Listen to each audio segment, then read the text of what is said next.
Yo, yo, yo, what's up, my brothers? The Potato Man is in the house, son. Let's go. And today I prepared the fucking. I was actually a little bit proud of myself for thinking about doing this because I'm a little bit of an egomaniac. But the thing is, today we are going to be reviewing the big four lifts and some of their variations. And I created a little scoring system here. We are going to put these little barbells here. We are going to fucking determine how fucking efficient each one of the big four lifts and some of their variations are in each one of these categories, being like how good is low bar squats for building your fucking strength, your total fucking static strength, how good it is for myofibrillar hypertrophy to building actual muscle fibers and working in the 4 to 12 rep range, how good it is for sarcoplasmic hypertrophy and high repetition stuff.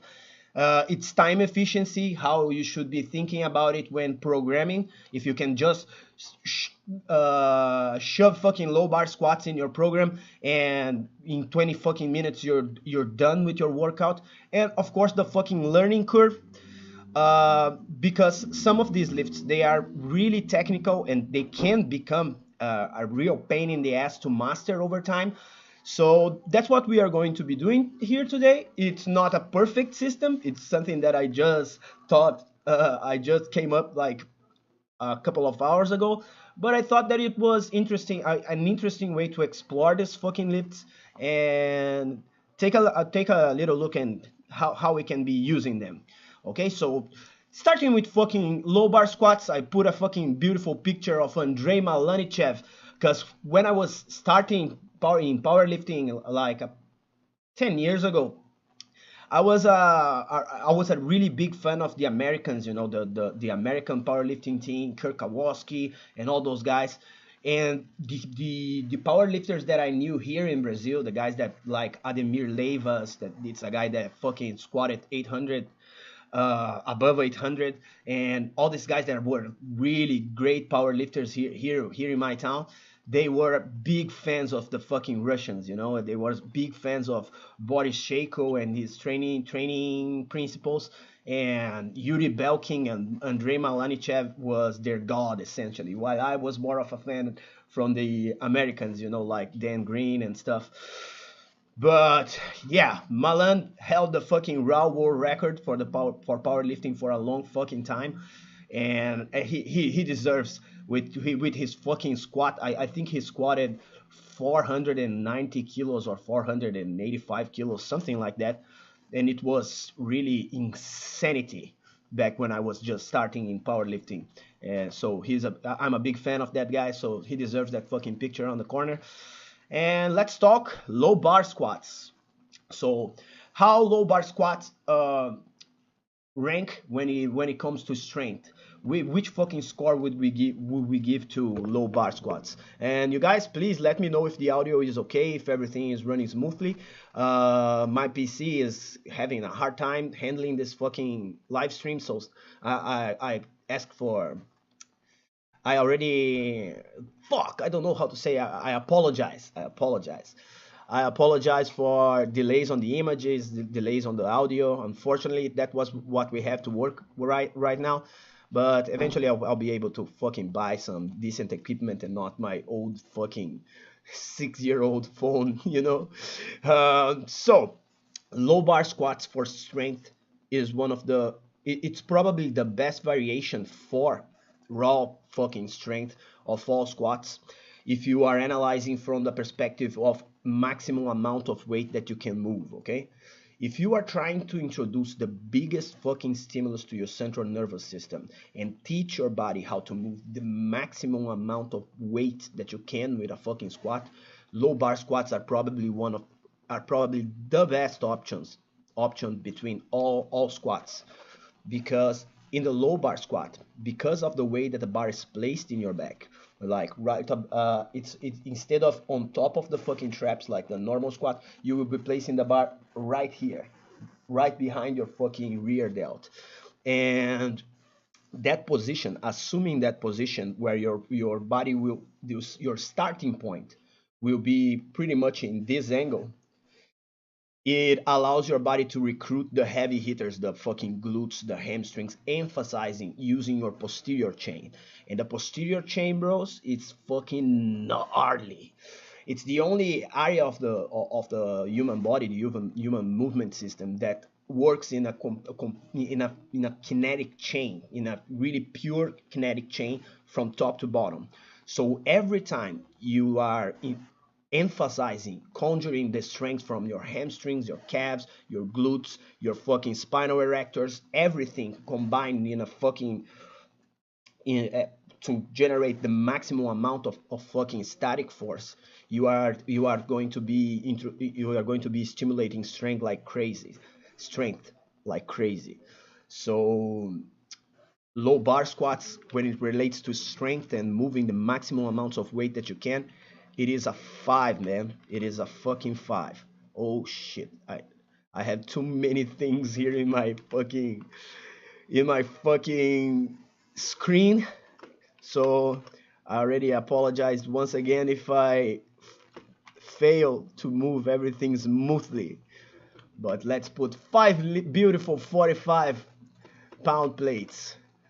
I thought about using the 25 kilo plates, but I personally only have 45s in my home gym, and I have a fucking I like plate math, like I like thinking about like yo 2 plates 245. I like thinking like that.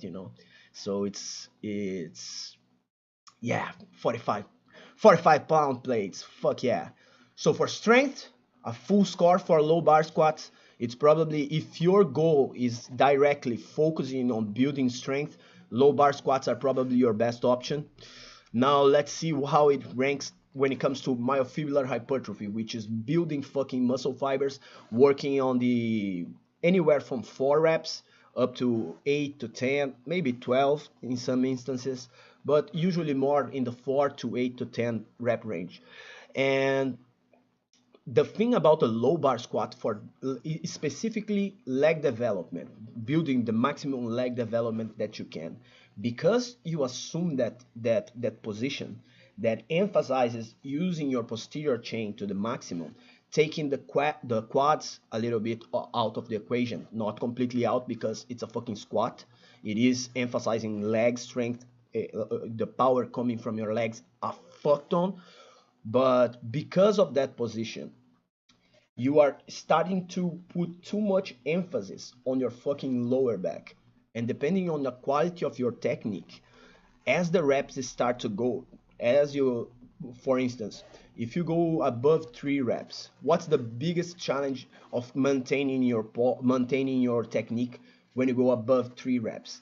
To me personally, it's keeping your fucking the fucking breath in, to brace fully, doing the Valsalva maneuver, when you inspire all the air inside you expand your lungs with as much air as fucking possible, and then you trap the air inside you and you don't let it go away, keep the tension inside the core to do the heaviest fucking squat that you can.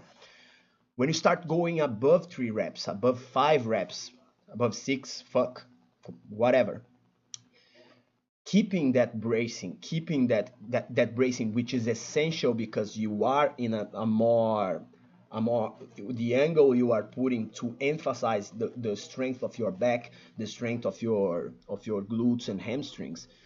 It starts to become really dangerous for your lower back, and maintaining that position starts to get really hard. So for my fibular hypertrophy, I would prefer an exercise that I could be executing at a little bit of a higher rep range than 5 to 8. You can be going up to 8 reps with low bar squats if your technique is solid and you really have the rhythm to catch your breath between reps and brace it all fully on the top portion of the lift.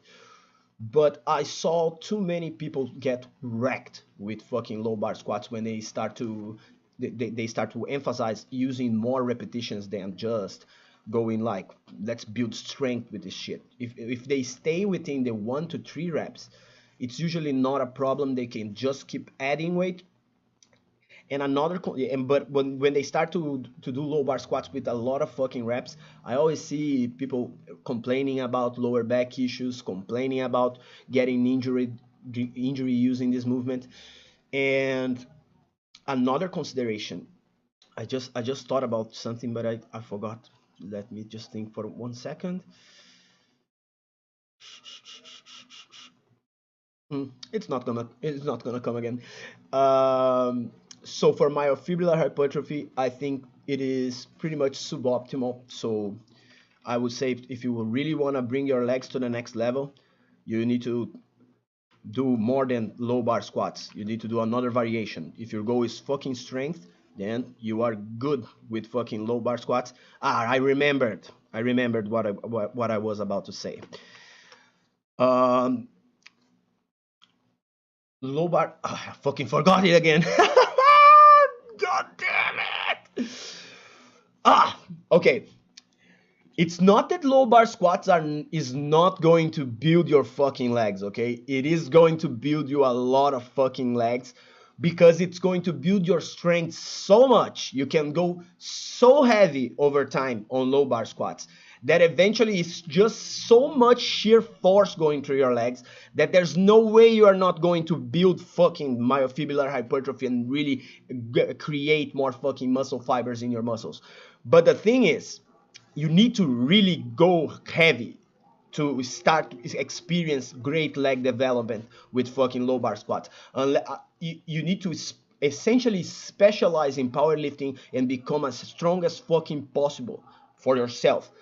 So that's a pretty good, to me that's a big knock on myofibrillar hypertrophy, because there are other variations of the squat that with way less weight, with way less time developing your fucking strength, you can introduce a way better stimulus to build uh, fuck a stimulus to build muscle fibers using a similar movement. So for myofibrillar hypertrophy, a score of 2 is pretty good, because you will develop, if you really get strong, you will be developing your legs, but nothing to write home about.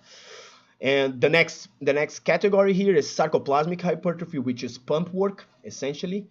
So the only thing you are going to be pumping if you are doing low bar squats for like 12 reps, 15 reps, 20 reps is your fucking lower back, okay? You are not going to be getting a nice leg pump and feeling your fucking legs fucking burning when you are doing low bar squats. The odds are you're only going to get injured. Um, it's one thing that probably any one of you that squatted once in your fucking life and ran a program like Strong Lifts 5 by 5, or another program like Starting Strength, or any of the basic programs, maybe 531. It doesn't matter. If you did squats for long enough, especially this variation, after a workout you don't feel barely anything. Okay. You need to be introducing other exercises if you really want to crawl to the fucking car. That the guys that do this kind of shit, they are usually doing the craziest workout you can never imagine, and introducing other things on top of the fucking squats. If you are just doing low bar squats, it's at the exact moment that you finish the exercise, your legs get fried, you barely can step, but as soon as your central nervous system get things going again, you are fine. You don't go for a pump with a fucking low bar squat. So when it comes to pump work, it's a fucking one, bro. It's not good for pump work at all, unless you want to pump your fucking lower back and potentially herniate a disc or something. Now, this comes to the next category that I prepared here. It's fucking time efficiency. And here, the low bar squat shines like a fucking diamond, bro. Because you can essentially go to the gym, do low bar squats, do 5 sets of low bar squats, and be done with your workout, and that's already a fuck ton of stimulus to your fucking day. You don't need to do anything else, and that's already all the stimulus your fucking legs and your fucking central nervous system needs to generate adaptation. So it's a fucking full score for time efficiency. And The way that I'm scoring time efficiency, if you guys wanna interject on this, what I'm using as the criteria for time efficiency here is exactly this notion that I just explained. Like, can I just do this movement and be done with my workout? If yes, then that's a fucking 5. If not, then if we need more stimulus, maybe and one or two accessories on top of it to really milk a great stimulus, then then it scores lower on time efficiency. Now, the learning curve. The learning curve for the low bar squats, bros, is pretty good. It's pretty good because why do I say that?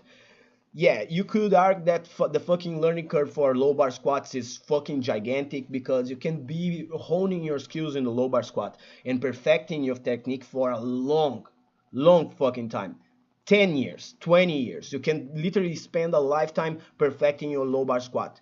But why I say the learning curve is pretty good. It's because I can take a motherfucker that spends all day sitting and with that poor range of motion, that shitty ass range of motion, I can put in on a low bar squat, teach him how to hold the barbell correctly and just scooch his butt back and go to parallel. And that's already a pretty nice lift. He can already be executing the lift properly, you know. So essentially, any couch potato in the world, and no, potatoes are awesome. Any couch rider, desk rider in the world can pick the low bar squat right from the beginning. You don't need to have insane mobility to be executing it, and right out of the gate, start with a great exercise. Start your training journey, your lifting career, introducing low bar squats to your fucking workouts. So for the learning curve, I'm going to score a fucking 4 for this lift, and yeah, it's a great learning curve. A person in a matter of 2 to 3 weeks can already be doing a pretty decent low bar squat if it receives the right cues and and if it's taught it correctly. Yo, what's up, Jason? How you doing, my brother? Fuck yeah! What do you guys think of this little experiment here? It's looking good. What's up, Siri Hamasai? How you doing, my brother? Woo! So let's take a look here. We have 1, 2, 3, 4, 5, 7, 8, 13, 17, 17 out of 25. So the score 17 out of 25 is a awful way of scoring stuff. Let me think. How can I do this math right here? 7 to create a scoring. Let's just put a fucking 17. 17 out of 45 is going to be the score for this. So 17 plates. The maximum score is 25. So that's it, bro. Let's move forward to the next movement. Woo! What's up, Jason? Hey, yo, we have a ton of Jasons here. Where is Freddy? Where is Freddy Cougar now? What's up, my man? How are things going on your side of the corner? Of the corner. Of the pound. I don't know, of the pound. I'm fucking... I hate the word pound. It's pound. You say pound like the other side of the ocean. It's that the right pronunciation. Write a fucking rhyme with how pound. I don't know how to say that motherfucking thing. Woo! So low bar squat score 17 out of 25. I don't know if I should be putting in here that it is out of 25, but yo, for the next live stream, I prepare something that be more representative for true score. Like a 100 score should be better, like a 100 or a 10. But for now 17 is pretty nice. Let's see what Jason said here. On a side note, what are your thoughts on using plates to raise your heel on the squats?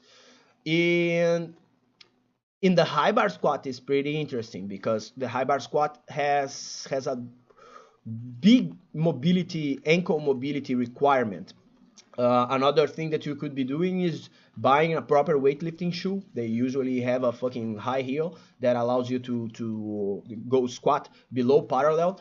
And but for the low bar squat, if you need to raise your fucking heels to do low bar squats, you need to work on your mobility ASAP, because anybody should be able to reach parallel, break parallel, even below parallel with low bar squats, if their mobility are not completely compromised. And if the mobility is completely compromised, then you need to work on your mobility. And another thing is that for the low bar squat, you don't really want to drive your knee forward, you know, like the knees over toes guy. In the high bar squat, putting your knees in front of your fucking in front of your fucking toes, it's pretty interesting. But for the low bar squat, I want your fucking knees to be at this position, you know. I don't want your knees to be going forward, because you are trying to scoot your butt back. You are trying to bring the majority of the force that you are trying to move to your posterior chain, you know. So that's it. um let's see, Sirama-san, what's your opinion on calf raises? I think that training your calves is the most stupid thing anyone can do, unless you are a professional athlete and you really need to increase your performance, or if you are a bodybuilder trying to compete and you are going to be judged based on your calves. Outside of that, your calves are already going to be receiving a ton of fucking stimulus, just because you should be walking around, you should be doing at least something that is like conducive to developing your calves, at least slightly, you know.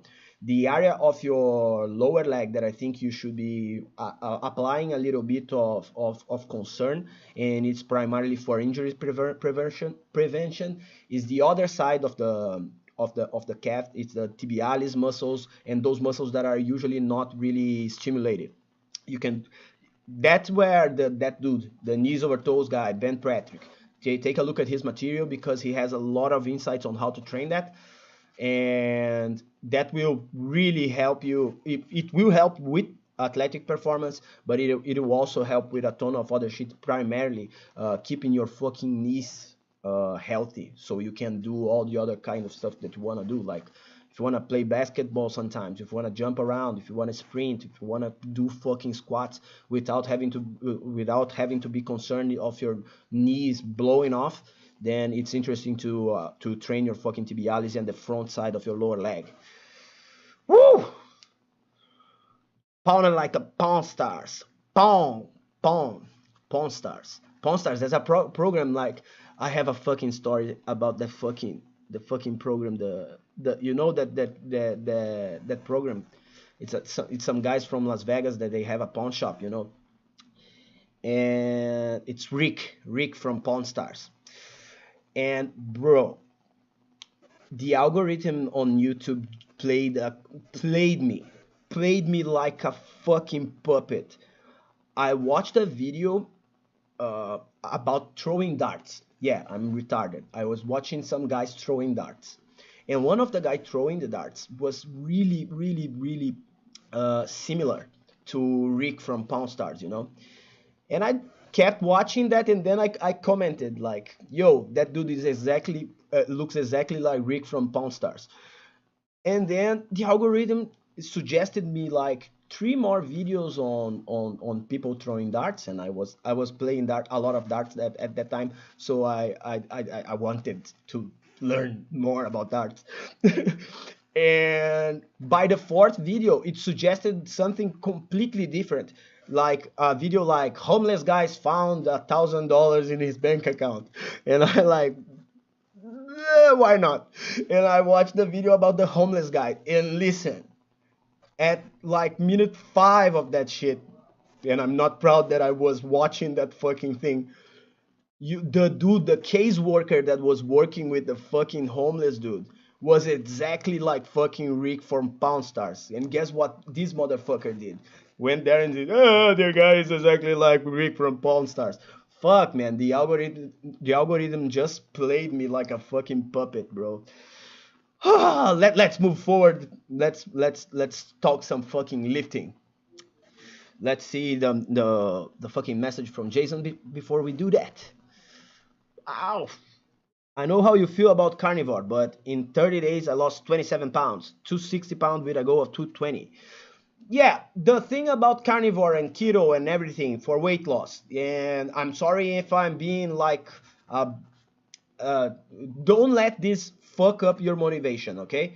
The thing is that when you remove fucking carbs, each gram of carb needs 3 grams of water to be inside your body and moving around inside the cell. So when you don't have carbs and you are not storing as much glycogen as you regularly do, or and doesn't have the same amount of glucose running around your bloodstream, there's a fuck ton of water that is not going to be running around too.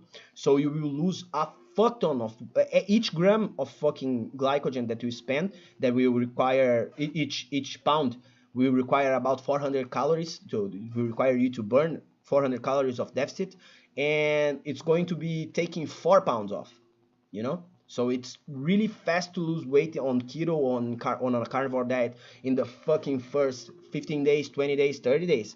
But then it becomes the same thing as every other diet. Then it becomes just a matter of reducing your caloric intake to burn those fucking fat cells with the same 3500 calories per pound of fat that you require to burn each pound of fat. Yeah. But in the beginning, it's excellent, especially if you are feeling like fucking bloated as hell. Then excellent strategy to approach your dieting. And another thing is that if that helped you introduce the fucking caloric restriction that you need to be introducing, more power to you, bro. Go for it.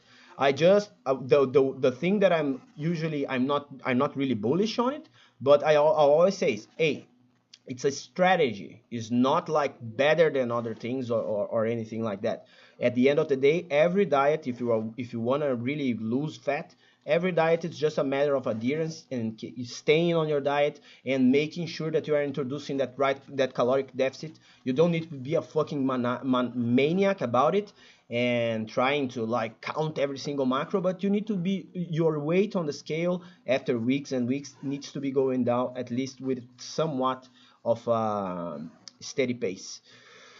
Woo! Let's go to the bench press, bros. Fuck yeah. Hey, the score is moving. Oh no, I thought the score was going to be only on the first page, bro. Damn. I'll have to be fixing this shit every single time. Oh damn, and my fucking, oh no. Now we're ready to go, bros. So now let's talk about the fucking bench press, starting with that guy on the picture called Julius Maddox, which is currently, I don't know if he didn't lost his world record fairly recently, but I know this motherfucker is inching on benching 800 pounds, my friends. And if you don't understand how fucking crazy that is, you need to watch more powerlifting, bro, because that's insane, bro. That's insane. Just a couple of years ago, the record belonged to Kirill Sarychev, which is a Russian giant motherfucker. And I was on the camp that, yo, I don't know if anyone will ever break Kirill record, because Kirill is like a 6'8" dude that is built like a fucking T-Rex, He's not a fucking T-Rex, but he's proportional and gigantic, Usually these guys that are fucking tall as shit, they have arms that expand all the way to their calves, and he has a more proportional build to him. And he fucking bench presses like a maniac. But Julius Maddox, this dude, fuck yeah, bro, he's insane. There's another dude from Bulgaria or another country. I don't remember the exact country and don't remember his name too. But there's a guy that is pushing Julius to the limit and is inching on the same kind of records. So it's fucking awesome. For those that love the fucking bench press and powerlifting, it's a fucking awesome fucking time, bruh. So the barbell bench press, what's the score on the barbell bench press for fucking strength gains? Is there any other kind of pressing that will stimulate your fucking triceps and your chest and your pressing muscle as hard as fucking bench press? Can you fucking go heavier than a fucking barbell bench press? What do you guys think? Oh no, no, come here. I don't think so, bros. I think the fucking bench press is the force strength gains. Force strength gains, nothing beats the barbell bench press. If you are really trying to overload your pressing muscles and move as much fucking weights as you fucking can, it's the barbell bench press that is going to get you there. So, strength, it's a full fucking score, bro. It's obviously a full fucking score. I'm a little bit torn. I'm thinking of putting that half a barbell at the 5 because the bench press doesn't really give you strength on other lifts outside of the bench press and the overhead press. Like the squat, the low bar squat, it's compressing. There's the axial loading of the spine. There's the fact that the barbell is compressing and trying to crush your fucking spine, and your body needs to protect the real estate that is in there, and will signal everything, come on, protect the fucking spinal cord, ah, and then like you will develop strength in everything, essentially doing fucking low bar squats and pretty much any barbell squat. So yeah, since the bench press it's a little bit more, it's the best way to overload your pressing muscles with the maximum amount of weight that you can, but that component, lacking that component of making you stronger on everything else, not being there, I'm going to give it a 4 out of 5. Let me know what you guys think. So if you guys think that this is fair, or we can discuss this. We can review this later. Let's see what else we have here. Myofibrillar hypertrophy, which is the actual building actual muscle fibers on your fucking chest and your triceps, and even the fucking front delts, using the barbell bench press. It's pretty good. The problem with the barbell bench press here is the same problem as the low bar squat. You need to hone in your technique to really progress. If you stop at a CC weight, let's say if you stop at fucking 200 pounds on the bench press, on the barbell bench press, good luck developing your chest. You need to be working from time to time directly on strength to really build your strength standards on the bench press up, so you can later develop the fucking chest, the myofibrillar hypertrophy on the chest, when you are already pretty fucking strong on the bench press. So to progress on the bench press, it has the potential to build a fucking awesome chest and insane triceps, but you will be required to focus on strength at least a little bit to reach that myofibrillar hypertrophy. So I'm going to rank it at a 3 for myofibrillar hypertrophy, because it's not straightforward. It's not just go there, bench press, myofibrillar hypertrophy will happen. Just go there and do. If you just simply forever go to the gym and you do fucking 8 to 10 reps on the fucking barbell bench, my brother, guess what will happen? You will plateau your ass. I bet you will not be benching heavier and heavier and heavier and heavier until infinity.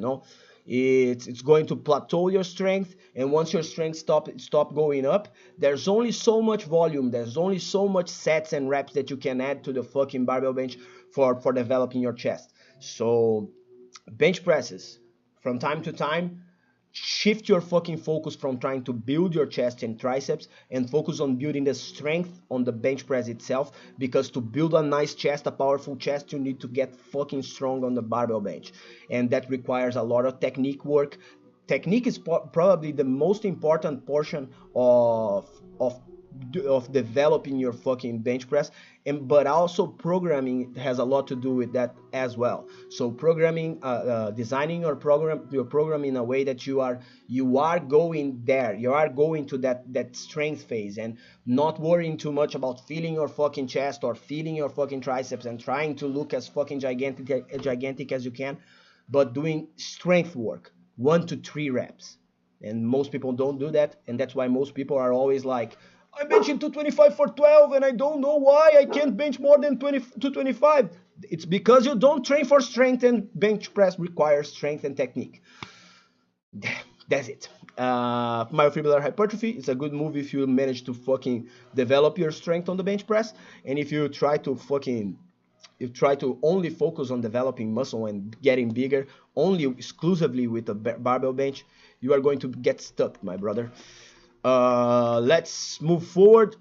Sarcoplasmic hypertrophy. I'm a little bit torn on this because I like to do bench presses for high reps, and I feel my pecs exploding when I'm doing bench press for sarcoplasmic hypertrophy. The problem is I have great shoulder mobility from monkey around on capoeira ever since I was a kid, like doing tumbles and handstands and this shit. If you have that shoulder mobility to do a fucking handstand and stay there, then you will probably never have any issue on your fucking shoulders. But other people, sometimes they have a little bit of a fucked up shoulder. They don't know how to move their shoulders in a good way, and doing tons of fucking reps on the bench press, they start to round their shoulder forward and put a lot of pressure on an impinged position on the shoulders, and that's where fucking shoulder problems happens using the barbell bench press.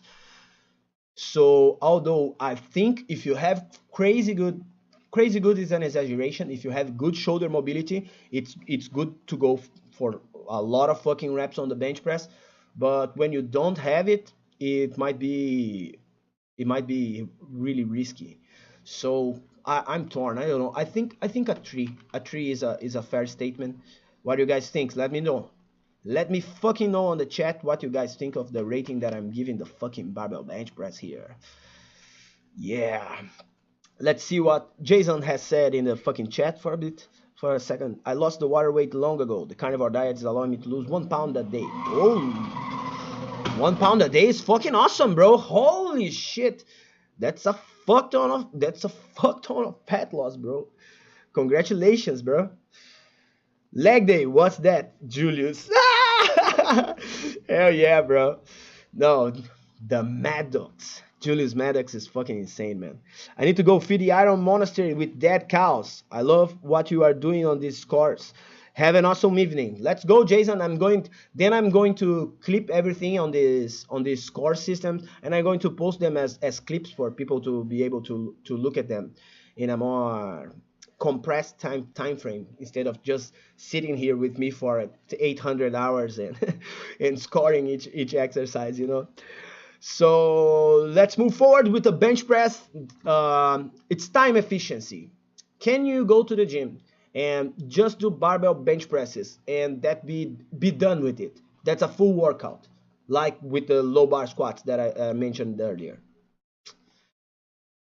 I personally don't think so, although I did that for a long fucking time. But I personally think that that's not the best idea. Using barbell bench press as your sole exercise of the day, it's probably not the best idea you could ever have. Okay, the thing but the only thing that is knocking on that is being a knock on that is that after you bench press, it takes nothing to do some sets of push-ups. Just go to the ground and do a fuck ton of push-ups. Empty those fucking muscles. Use the push-ups as a finisher. So unless you are really compressed in time and you can't, but really, even if you are compressed in time, you can introduce 1 or 2 sets of push-ups to failure before finishing your workout. It's a matter of minutes, and 5 extra minutes is not really going to change how much time you are spending on the gym. So I'm a little bit torn. I did just barbell bench in workouts, like I'll go to the gym and do a 30-minute workout, and everything I did there was just bench press. Yeah, it's fucking time efficient, bro. It's a fucking full score in time efficiency. Uh, uh, uh, eight sets of 6 on the fucking barbell bench press is one of my favorite workouts ever. And I just do I just ramp up to a solid max, And that's it for the day, bro. I do only bench press sometimes, and it's a meathead's dream, you know. Go there, bench press, go out. Fucking awesome, bros. Let's see the learning curve on the bench press. The bench press, I think the learning curve of the bench press is way steeper than people might think. Although you can go under the bar and just unrack it and plateau forever, to be able to keep progressing on the bench press, it's a little bit tricky. If you don't learn how to arch, if you don't learn how to pinch your scapula and use your upper back to press your lower back against the fucking bench, and use and tuck your elbows in and feel your fucking lats and explode on the way up. If you don't learn how to do the proper technique on the bench press, you will get stuck with the fucking bench press. And that's why the vast majority of people that talk to me and ask for advice on the internet and stuff, most of the time the first thing that they tell me is like, yo, my barbell bench is stuck forever. It's been 2 years that I don't progress on my fucking barbell bench. And it's usually because those two components, the one that I talked before, you need to learn the fucking technique, and you need to be going heavy and programming your fucking bench press correctly if you want to progress on the bench press. So I will give the learning curve a 3, which is fair because I think, yo, you can't be a day one beginner and you can start benching, but it's uh, when you start coasting 3 months, 4 months, 6 months, maybe 1 year of bench pressing, you need to start to really think. Unless you are a fucking great genetic phenom with insane body awareness, you will need some instruction to keep progressing after a couple of months or maybe 1 year. So the bench press score at the end of the day is going to be 1, 2, 3, 4, 7, 10, 15, 18. Woo! Higher than low bar squats, my brothers. 18, the score out of 25 potential total score. Woohoo! Let's go, bros. You guys, let me know how things are going. Let me know. Talk to me on the chat. I don't want to be here just blabbering alone. You know, I need compassion. I need fucking people to talk to me. Yeah. Let's move forward to the fucking. We started with squats, but then we moved to bench, and now of course it's fucking deadlifts. Let's change the score here back to the unknown score. But this one, you guys know how much I love this fucking shit. We got a beautiful picture of Eddie Hall there on the corner, breaking the 500 kilo deadlift world record, and it was really groundbreaking. It was really insane and intense as fuck, and Eddie almost died to do this lift. And to me, that will forever be the world record on the fucking deadlift. You know, even if Thor, now that Hafthor Bjornsson is planning on competing on powerlifting this year, and if he manages to pull like 500 without using straps, then I'll give it to him. But that lift during the COVID period, where in his own gym and without the pressure of having a crowd, without the pressure of having to perform, that lift doesn't count to me. Okay, it counts, of course, it counts, but like Eddie lift was so the pressure, the stakes were so much higher that Eddie's lift deserves more respect in my books. And Jamal Browner, my brother, yo, sumo is cheating. Ah, fuck. Is overhead press on the list? Hell yeah, bro. Hell yeah. Overhead press is right after deadlifts. And variations too, but I don't know if I will be able to have time to cover all the variations that I prepared. But yeah, there's overhead press and there are variations for the overhead press, machines, dumbbells. I'm trying to cover as much ground as I can.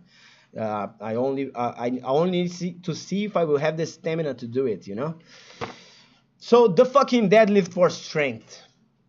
What can provide you with more fucking strength than using your entire lower body to press the heaviest fucking weights that you can, and using your entire upper body to stabilize all that shit and move fucking insane crap loads of weight, conjuring the strength of all your fucking posterior chain. There's nothing that beats nothing beats deadlifts on fucking total fucking strength. So much so that I will even go to low bar squat back and take one fucking wheel out of it and give it a half wheel because of the fucking, oh goddamn. Let me grab this fucking shit. Grab it. I can't grab it. Yeah. 4.5. 4.5 for you, bro. Let's go back to deads. Bro, deadlifts are insane for strength. So fucking insane for strength. It's imperative for you to be developing your strength to be doing fucking deadlifts. You need to learn how to execute them properly, safely, without screwing up your back. And bro, you will never get more stimulus to fucking strength than doing fucking deadlifts regularly. It's the best. For myofibrillar hypertrophy though, that's where things start to get really tricky, you know? Because the kinds of volume that you need to be introducing to really generate myofibrillar hypertrophy is a little bit tricky to master, because you need to be solid on your technique to be deadlifting for more than 5 to 6 reps, you know?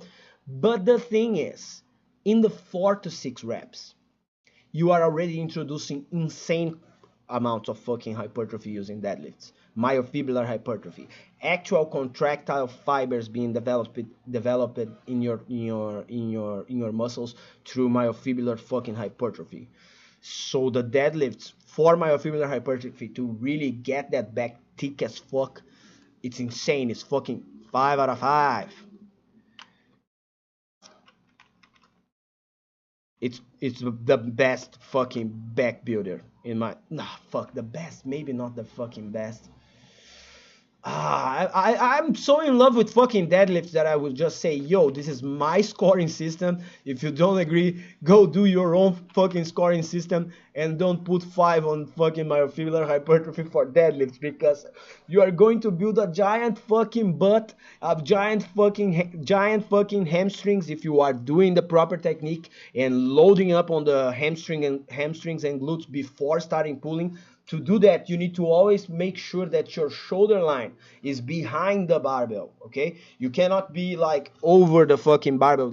Otherwise, you are going to be emphasizing more your quads, more your quads than your fucking posterior chain. But if you learn the proper technique and you go there and you fucking scoot your butt back, sit down on your heels and feel your fucking hamstring engaging and fucking glutes engaging, get your fucking upper back as tight as fucking possible, the elbows completely locked out, and boom, grip it and rip it, my brother. Then the deadlifts are going to build a fuck ton of myofibrillar hypertrophy in your body and build a foundation of size, an insane foundation of size. Oh, the cat today is fucking super fucking crazy, trying to destroy my fucking setup. And the thing is that the fucking camera is hanging on a thing there, so he goes there and starts fucking brushing his head against the fucking camera, and I start thinking, holy shit, he's going to drop that fucking camera, and I will have to stop the fucking stream. No! Okay, sarcoplasmic hypertrophy for deadlifts. Doing deadlifts for more than, let's say, 8 reps, 10 reps, 12 reps. Come on, CrossFit. Cut that shit. That's not a good idea, bro. That's not, the exercise is not designed to do that. It's stupidity to do that. Don't do that. Yeah, it's a 1 for sarcoplasmic hypertrophy. If you're doing fucking regular deadlifts, trying to feel a pump, what the fuck are you doing, you know? What the fuck are you doing? No, do the complete opposite. switch your entire deadlift day to singles, and you will be developing the strength and the myofibrillar hypertrophy just fucking fine. But doing deadlifts for a fuck ton of reps, I personally I would even say that it's interesting to reset your every rep in your deadlifts.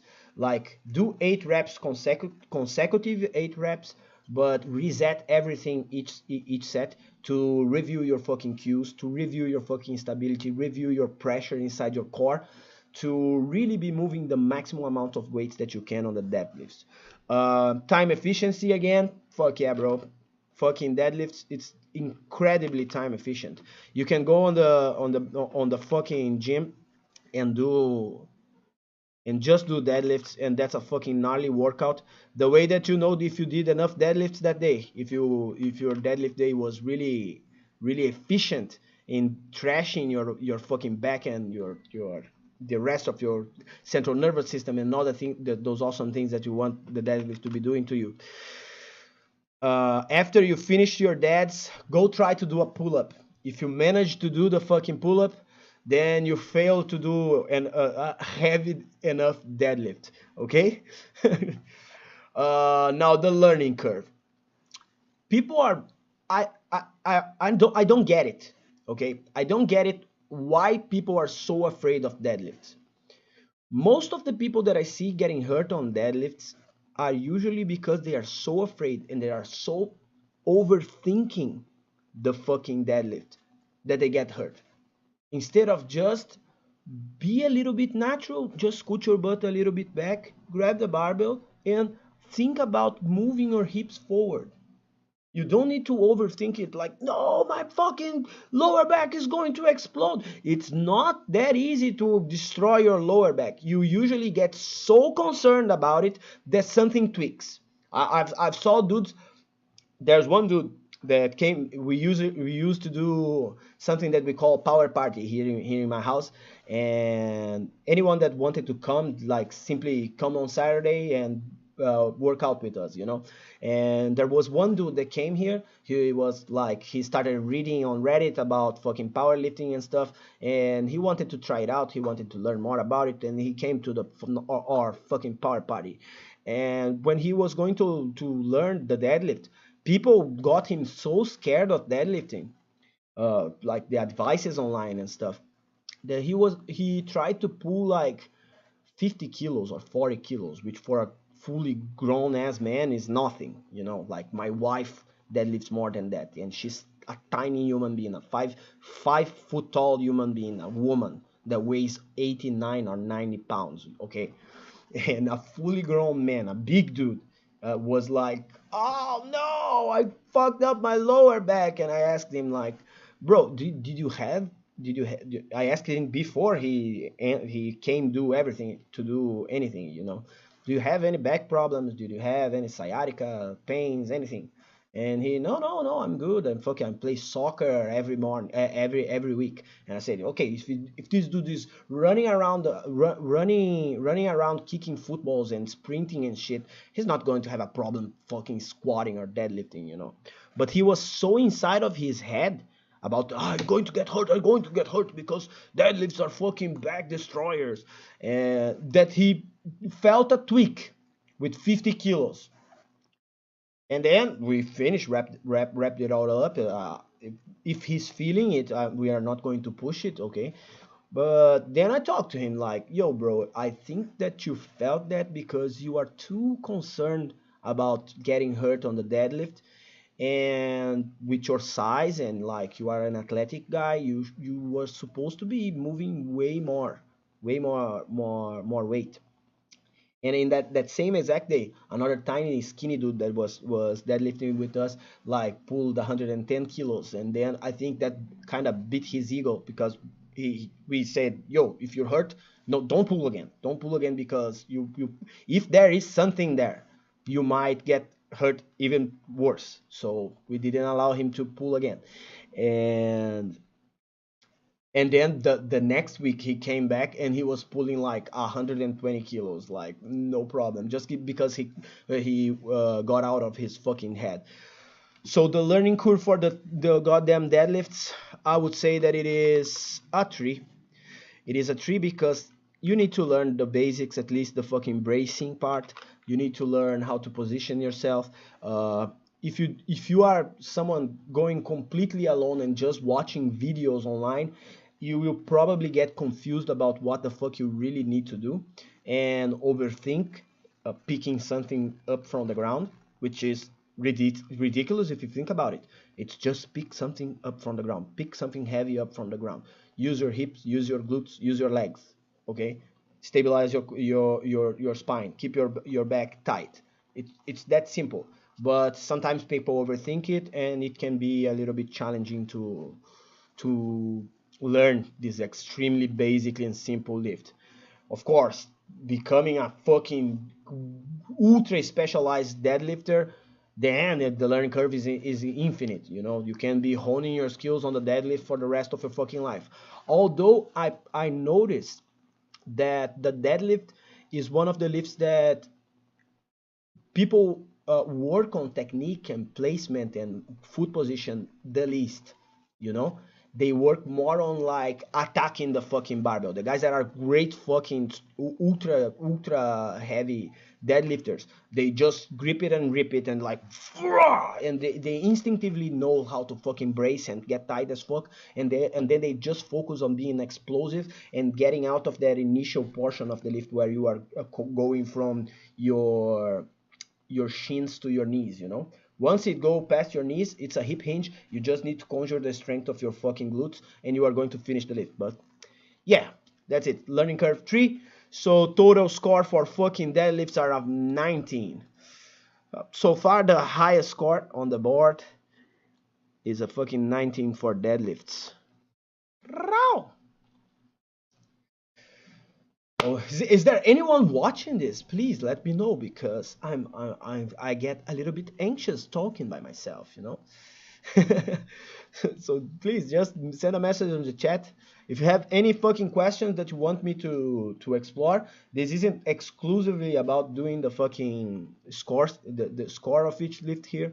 I still wanna talk to you guys, okay? Moving forward, Sira Hamasai, it's the overhead fucking press. I was going to put an image of a fucking log lift, a fucking ultra heavy log lift there on an axle press.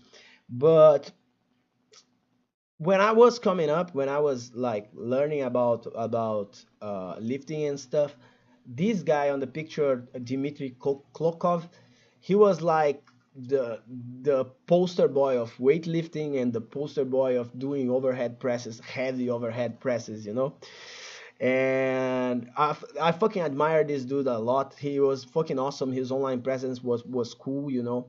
So there you go, Dmitry Klokov, guys. Go check him out. Let's go. So the overhead press, as it relates to developing your strength, and I just realized that I didn't put the best variation to develop your strength on overhead pressing. I just realized that it's not on the list for the next live stream. I'm going to introduce it. It is not really that great of a movement to develop your overall strength. You are going to develop your strength on the overhead press. For that, it is absolutely fucking awesome.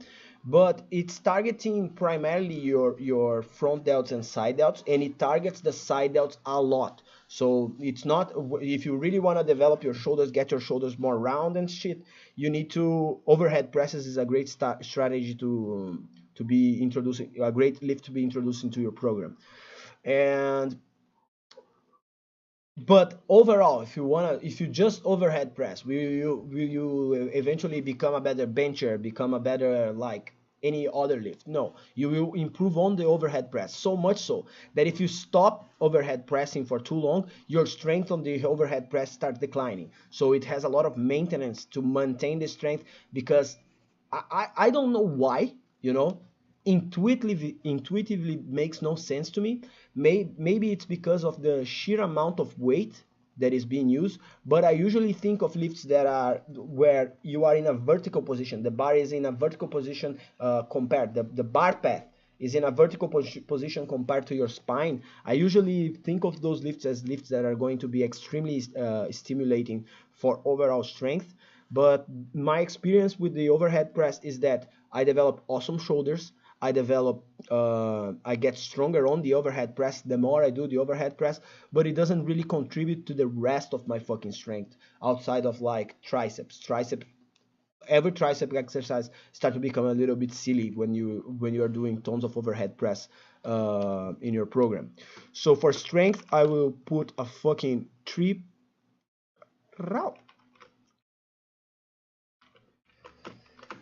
Oh wow wow wow wow. And for myofibrillar hypertrophy, specifically on the shoulders and building those cap fucking delts, building your delts for so they can look way better. I wish my lighting provided me with the opportunity to show. I'm going to take some pictures to show off my fucking delts, but my delts are pretty good. Are probably my body part that I feel the most proud about is the delts and traps. So to develop myofibrillar hypertrophy on your fucking delts and triceps, the overhead press is fucking insane. It's king, bro. It's insane. And for that, my friends, I will give him a fucking 5 for fucking myofibrillar hypertrophy for sure. If you want big shoulders, if you want big triceps, and you're not overhead pressing, I don't know what the fuck you are doing. Okay, it's insanity. Stick to 4 to 6 reps with the overhead press. Don't go overboard. Don't go way beyond that, because it's too much easy. You see the position that Dimitri is assuming there. When you are grinding heavy reps on the overhead press, we tend to overextend our back, and that's where problems happen. I fucking screwed my back overhead pressing like a maniac a couple of years ago, and it cost me deadlifts, it cost me heavy squats, it cost me a lot for a long fucking time. Even running wasn't available to me because I was trying to be because essentially look how silly I was. I was chatting with people on Reddit, okay, and posting picture of my fucking one rep maxes.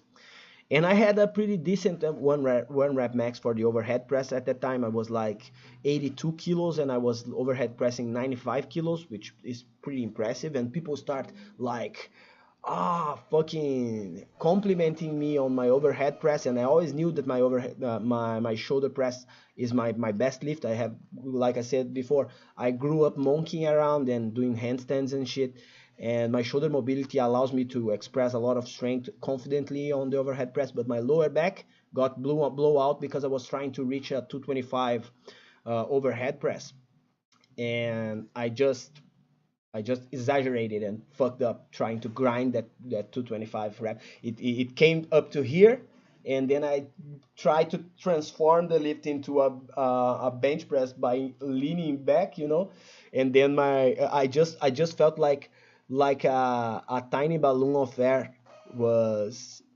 pierced in my lower back, and yeah, that sucks. That sucks a lot. And then I had to rehab my back for 4 months. This means no running, no fucking lifting at all, just letting my doing a lot of exercises to decompress the spine and to allow blood to go inside the between the discs. But heavy lifting and the stuff that I really love doing, no bueno.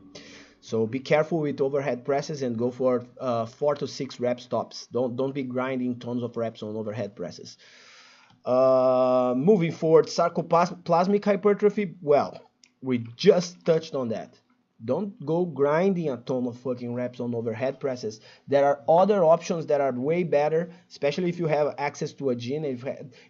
At least if you have access to fucking dumbbells, you have a better option right there. Okay, so for standard barbell overhead presses, don't go to a lot of fucking reps. Focus on working on lower rep ranges. As for time efficiency, this is another place that it is not that incredible. I don't think that going to the gym and doing just overhead presses is. I don't. I will not feel complete. I will not feel fucking complete if I go to the gym and just do overhead presses. I need to introduce some lateral raises, maybe another. Maybe I will. I usually when I do overhead presses, I start with pull-ups because I like to get my lats really engaged before I go overhead pressing, so I can feel stable when I'm pumping the weight up. So I would say that you need at least two exercises to go alongside overhead presses to really have a solid workout with it. So just doing overhead press, not really the best idea in my books. So I will give it a 3 at time efficiency. And the learning curve. Overhead presses are extremely straightforward. The only thing that I can think of that you need to learn how to brace. You need to learn how to point your fucking elbows forward so you can conjure the full power of your triceps. Some people like overhead press like this, like ah. You are just putting your shoulder in a position where it's being less stimulated because you want the full contraction of the front delt, and so keep your fucking elbows pointing forward, and that's retarded. That's super simple to learn. Brace and don't go for a lot of reps. Be conservative with the number of reps that you are doing. Try to go as heavy as possible. That's all you need to do about you need to learn about the overhead press. So to me, the learning curve of the overhead press is pretty. There's not a lot of mysteries. There's not a lot of progressions. I think the learning curve is excellent. It's a full score for a learning curve.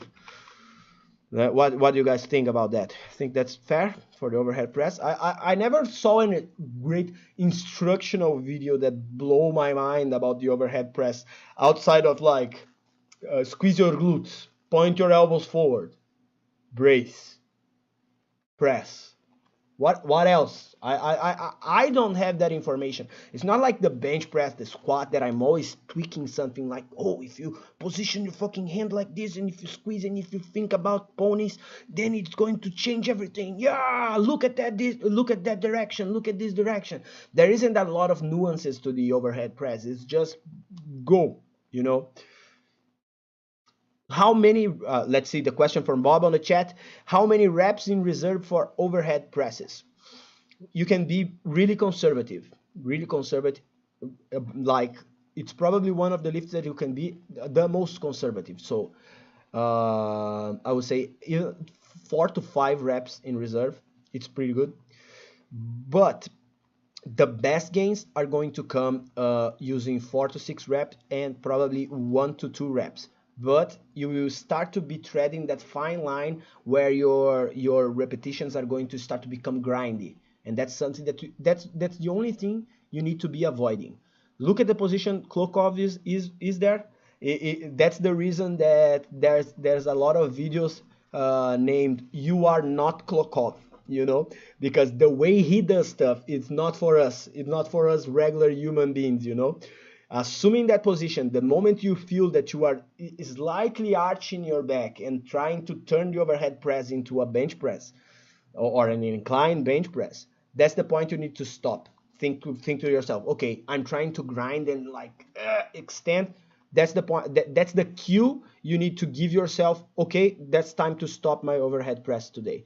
So don't use reps in reserve or RPE or even bar speed, which are the three main methods of gauging if you are introducing enough stimulus to a lift that I personally use. For the overhead press, all I think about is just, hey, how am I overextending my back? If not, let's go. Let's keep going, you know? And trying to go as heavy as fucking possible. So at the end of the day, the score for the overhead press is a solid fucking 17. Thanks to it's easy to use. Thanks for the awesome learning curve and the awesome potential for developing your traps, your shoulders. Let's see what else. Yo, I'm going to talk about something a little tangent here. Guys, I know a lot of you guys go through the same shit I'm going this exact second. I'm looking at my stupid nipple and I'm thinking, oh fuck, why this fucking nipple is right there? Why do I fucking have nipples? I'm thinking about biting this motherfucking thing off. But then I need to be fucking sane and understand everybody has nipples. Don't worry about your nipples. When you're looking yourself in the mirror and thinking about your nipples, don't think about your nipples. Fuck your nipples. They are there. They exist. Don't think about it. I'm just letting my own insecurities flare up here because I think that's the best way for me to deal with them. It's just I will just share this shit. Okay, my nipples get my fucking brain all crazy, and I start thinking, why? I will not use that shirt. My nipples are showing. I will not use it. I don't go as far as using those bras, like those is wonder bras that like women use to cover their nipples, because then that starts to become too gay, and nothing against gay people. I love gay people. Not gay. I don't love gay people. I don't love my wife. But go be gay if you want to be gay. But that's too much to me. And hell yeah, here am I'm trying to be canceled once again. So let's do one more. And the next one is fucking high bar squats. Thanks for everybody watching this still, if you are still watching, because yeah, this thing is fucking clunky, bruh. It's fucking clunky, bruh. High bar squats. We have a picture of the vegan powerhouse, Clarence Kennedy, legendary internet lifter that technically he was supposed to be in the national weightlifting team for Ireland, but because of his morals, because of the things that he believes in, and he believes that the IOC, the International Olympic Committee, is a corrupt, crooked organization, and he doesn't want to be a part of it. And I really admire that about this man. And like training your entire life, being an Olympic caliber athlete, and not going there just because of your morals is really impressive, and I respect that a lot. It's like that saying, bruh. It's not because you have a fucking big dick that you need to go do porn. So, high bar squats, bro. High bar squats for strength, for maximum strength. Look, you are not going to be moving as much fucking weight as the low bar squat at all. The amount of strength that you will be developing in your body that will translate to other lifts is potentially higher, because in the low bar squat, in a sense, you are kind of shitting, you are kind of bringing your back to the lift too fucking much.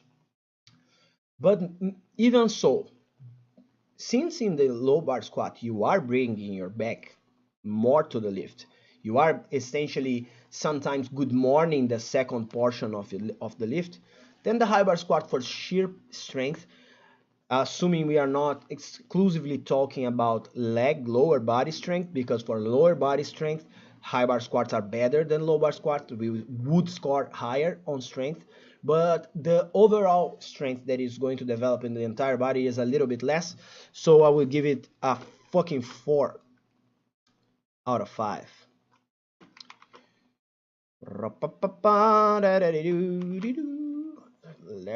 There you go. 4 fucking 45 libers. Pounds, motherfucker. 45 pounds. Plates for the strength that the high bar squat can provide you. The high bar squat for myofibrillar hypertrophy is ridiculously good. It's insane. Assuming you develop the fucking mobility to execute like the high bar squat like Clarence is doing there on the picture, full fucking ass to grass range of motion, then nothing will beat this motherfucking lift to build your no, nothing is an exaggeration, because there's another variation of the squat that beats it. But it's a fucking really gnarly stimulus to myofibrillar hypertrophy. You can go all the way up to 12 reps if your technique is decent on the high bar squat. So I will give you a fucking 4 for myofibrillar hypertrophy too, bro.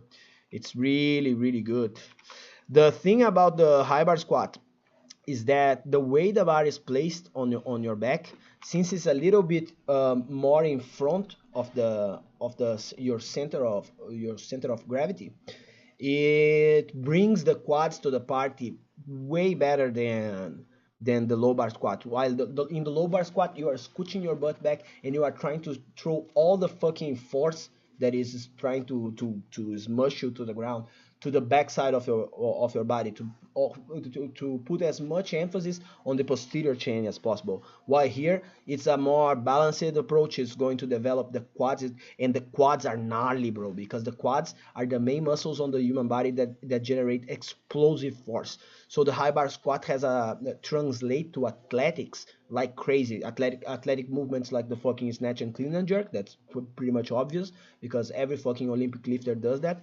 But everything like track, if you are a basketball player, anything that requires explosive strength, the high bar squat is probably one of your best options to be reinforcing and building that. And for myofibrillar hypertrophy, the fucking high bar squat will give a great stimulus to your spinal erectors, your glutes, your entire lower body, better than most other lifts. So it's a fucking solid 4. What's up? What's up, Robert? Thanks for joining, bro. Thanks for joining. Yo, we are here like giving fucking scores to goddamn lifts and seeing which lifts are better or not. The cat is trying to destroy the fucking live stream at every second. But hey, thanks for coming by, bro. If you have any if you have any questions, or if you wanna interject on some of my remarks about the lifts here, and let's discuss this fucking thing. I'm open for discussion. Actually, it's one of my favorite things in the world to do, is fucking talking about lifting with other people, you know. So yo, thanks for stopping by, bro. Thanks for stopping by. Let's see, high bar squats for sarcoplasmic hypertrophy. Now, this is some Tom Platz shit, you know? If you have a nice fucking squat and you have the technique nailed down, you can go to high reps with high bar squats. And you just adjust, you only adjust the intensity to meet the amount of reps that you wanna be targeting. But let's say if you are working with 75% of your one run rep max, 70%, or even lower, if you wanna go high bar squats for 50%, you are just focusing on doing a ton of fucking reps to introduce sarcoplasmic hypertrophy. High bar squats can do that because if your technique is really on point, you know how to brace really good, you have a good rhythm to your breathing, you can almost take your lower back completely out of the equation. It's hard. You need to master the lift. There's a lot of technique involved in doing that. So don't if you don't have 1 year of training or 1 year of doing high bar squats full ass to grass in the 3 to 5 rep range, or like 4 to 8 rep range, don't be using this in high reps. Please don't do that if you don't have a lot of experience and confidence in your technique in the high bar squat. But once you're there, it's one of the best lifts for sarcoplasmic hypertrophy, even for sarcoplasmic hypertrophy. So it scores high on sarcoplasmic hypertrophy on my books, at least. It scores a fucking 4.2. So it's such a balanced lift, you know. It's such a balanced lift. It's a fucking incredible lift. This lift is one of my favorites of all, you know. Now, time efficiency. The question is for you, Robert, that is just joining us right now. The way that I'm scoring time efficiency here is like a full score of 5 is a lift that you can use that single lift for an entire workout, and that's a workout. You know, you don't need anything else to complete your workout in that day. So that's not even a question. If low bar squats is a full score on this, high bar squats is obviously a full score on this. If you're doing high bar squats and you really go pedal to the metal, bro, you don't really need to be doing anything else, you know. And now we are coming to the area that I might need a little bit of input. I will figure it out myself, but if you guys want to give me a little bit of input here, because it's something that Jason talked before, like using a plate to improve your range of motion by extending your ankle, lifting your ankle off of the floor so you can keep your fucking feet flat on the floor. This is something that relates to the learning curve of the high bar squat. And the high bar squat requires good hip mobility. You need to have enough hip mobility and learn how to fucking open up your knees and point your knees outwards to both generate torque, because your ACL, your, and I don't know if it's the MCL, but fuck, the ligaments on your knees, they work like this, okay? They work like this. When your knees cave in, what they do, they unscrew each other and they get loose. And when your knees go outwards, they get tighter. You know, you twist them and they get tighter. It's like grabbing a rope, and if you unscrew the rope in one direction, the rope gets loose. Um, if you screw in the other direction, it gets tighter. So you need to learn how to shove your knees outwards. You need to learn how to open up your fucking hips. And you need a fuck ton of fucking ankle mobility. I know that it took me 7 years to develop the ankle mobility, because my ankle mobility was absolutely terrible. And because as a kid, I didn't run a lot. I used to walk around on bicycles and do jiu-jitsu and do other stuff, and like I said before, like capoeira and monkeying around. But I never played soccer. I never ran too much, you know. And running develops that, it develops that mobility on the ankles, you know. So yeah. The other parts of the lift, the upper body portion of the lift, is super straightforward. You just need to learn how to keep your upper body stable. But the tricky part here is the mobility issue. Since I was going to score this as a 1, saying that the learning curve is pretty steep. You shouldn't be going for high bar squats as to grasp full range of motion if you don't have the mobility to do it. But since there's the advent of putting some plates behind your ankles, or buying a Olympic weightlifting shoe to allow you to access a better range of motion, since you can do that, then I'm going to put a fucking 2 here. Because if you use a proper shoe and you lift your heels using anything, essentially, you can access the mobility you can access the mobility to the high bar squat way easier. So that's it, bros. If you think about this lift like this: if you master it, if you take the learning curve aspect out of the equation, if you manage to learn it properly, then it's probably the most powerful lift that you can introduce to your fucking training of all of them, you know. It's pretty gnarly. So that's it. The score, it's 12, 17, 19. Is that correct? 9, 4, 8, 12, 17, 19. Yeah, I think it's the same score as the fucking deadlift. Let's recap here a little bit the scores that we had already. We have, oh fuck, this score is not being saved. Damn. Yeah, I think the low bar squat scored a 17 out of 25. The bench press scored an 18 out of 25. Oh, the cat is going to destroy everything. Oh no. The deadlift scored a 19, like the high bar squat, and the overhead press scored a 17. So with that, my brothers, I'm going to finish the live stream today. Tomorrow, I'm going to be continuing this little series. If you guys like it, please leave a comment in the video so I know that at least the people that watch this shit liked it. And I prepared a lot of other lifts for us to explore.